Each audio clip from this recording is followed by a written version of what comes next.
ಮೊದಲನೇದಾಗಿ ನಾನು I want to go a couple of years back,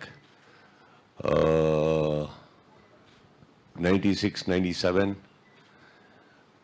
ಆವಾಗ ನಂತರನೇ ಚಿತ್ರರಂಗಕ್ಕೆ ಕನಸುಗಳನ್ನ ಹೊತ್ಕೊಂಡು ಬಂದಂಥ ಒಬ್ಬ ಹುಡುಗ ರವಿ. ನಾವಿಬ್ಬರು ಆ್ಯಕ್ಚುಲಿ ಒಟ್ಟೊಟ್ಟಿಗೆ ಡೆಬ್ಯೂ ಮಾಡಿದ್ದು. ಅವಾಗಿಂದ ರವಿ ನನಗೆ ಪರಿಚಯ. ಆ್ಯಂಡ್ ಬರ್ತಾ ಬರ್ತಾ ಸ್ಟಂಟ್ಸ್ ನಾನು ನೋಡಿದಾಗ ಬೈಕ್ ಜಂಪ್ಸ್ ಅವಾಗ ಭಾಳ ಪಾಪ್ಯುಲರ್. ರವಿನ ಯಾವುದೇ ಬೈಕ್ ಜಂಪ್ಸ್ ಇದ್ರೂ ಇನ್ಕ್ಲೂಡಿಂಗ್ ಕಾರ್ ಎವ್ರಿಥಿಂಗ್ ಇವರೇ ಮಾಡೋರು. ಒಂದು ಸಲ ಆಲ್ಮೋಸ್ಟ್ ಚಂದು ಶೂಟಿಂಗಲ್ಲಿ ನೀವು ಇವಾಗೇನು ಡೈಲಾಗ್ ಕೇಳಿದ್ರಲ್ಲ ಮೊನ್ನೆ ಗ್ರೌಂಡಲ್ಲಿ, ಅದಕ್ಕಿಂತ ಕೆಟ್ಟದಾಗ ಬಯಸ್ಕೊಂಡಿದ್ರು ಇವರು. ಬಿಕಾಸ್ ಒನ್ಸ್ ಚಂದು ಟೈಮಲ್ಲಿ almost he lost his life. ನನ್ನ ಕಣ್ಣೆದುರುಗಡೆನೆ ಬೈಕ್ ಜಂಪು ಒಂದು ತುಂಬ ಓವರ್ ಎಕ್ಸೈಟೆಡ್ ಆಗಿ ಮಾಡೋಕ್ಕೆ ಹೋಗಿ ಬಾಕ್ಸಸ್ ಮಿಸ್ ಆಗಿ ಲಾಸ್ಟ್ ಎಡ್ಜಲ್ಲಿ ಬಿದ್ದು. ಸೊ ಅದನ್ನೆಲ್ಲ ನೋಡಿದ್ದೀನಿ ನಾನು ರವಿ ವರ್ಮಾ.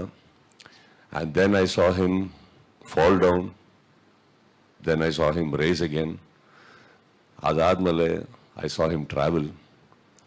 ಪ್ರತಿಯೊಂದು ರಾಜ್ಯದಲ್ಲೂ ಹೋಗಿ ಕನ್ನಡದ ಬಾವುಟ ಹಾರಿಸಿ ಬಂದಂಥ ಒಬ್ಬ ಸಾಹಸ ನಿರ್ದೇಶಕ ರವಿ ವರ್ಮಾ ಅವರು.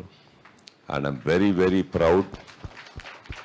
ಅವರ ಬೆಳವಣಿಗೆ ಮೊದಲನೇದಾಗಿ, ಎಲ್ಲದಕ್ಕಿಂತ ಹೆಚ್ಚಾಗಿ ಅವ್ರು ಏನೇ ಬೆಳೆದ್ರು, ನಾನು ನೋಡಿರೋ ಅವತ್ತಿನ ಹುಡುಗ ಇವತ್ತಿನ ರವಿ ವರ್ಮಾ ಸರ್ ವ್ಯಕ್ತಿತ್ವ ಕಳ್ಕೊಂಡಿಲ್ಲ, ಮಾನವೀಯತೆ ಕಳ್ಕೊಂಡಿಲ್ಲ, ಸ್ನೇಹಿತರನ್ನು ಕಳ್ಕೊಂಡಿಲ್ಲ, ತನ್ನನ್ನು ಕಳ್ಕೊಂಡಿಲ್ಲ.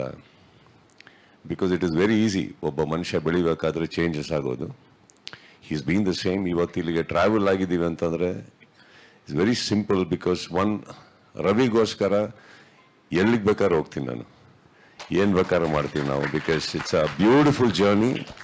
ನಮ್ಮನ್ನ ಕೂಡ ಚಿತ್ರರಂಗದಲ್ಲಿ ಒಬ್ಬ ನಾಯಕನಾಗಿ ನಾವೊಂದು ಸಾಹಸ ಮಾಡುವಾಗ ಬಹಳ ಪ್ರೀತಿಯಿಂದ ಒಂದೊಂದು ಸಾಹಸವನ್ನು ಕೆತ್ತಿ ತೋರಿಸಿ ನಮ್ಮನ್ನು ನಾಯಕರನ್ನಾಗಿ ಇನ್ನೂ ದೊಡ್ಡ ಮಟ್ಟದ ಹೀರೋ ಆಗಿ ಸ್ಥಾನ ಸಿಗುತ್ತೆ ನಮಗೆ ಪರದೆಯಲ್ಲಿ ಅಂದರೆ ಇವರೆಲ್ಲರೂ ಕಾರಣ.